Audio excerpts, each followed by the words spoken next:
একটি কৈশিক লালির ব্যাসার্ধ 0.1 মিলিমিটার। একে 1.2 × 10⁻³ কিলোগ্রাম পার কিউবিক মিটার ঘনত্বের তরলে ডুবালে তরলটি নলে 15 সেন্টিমিটার উঠে। তরলের পৃষ্ঠটান কত? Option A 4.4 × 10⁻² newton per metre.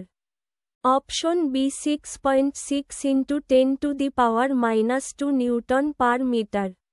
Option C 7.2 × 10⁻² newton per metre.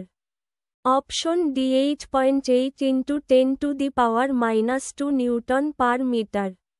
Option E 9.2 × 10⁻² newton per metre. সঠিক উত্তর 8.8 × 10⁻² নিউটন পার মিটার।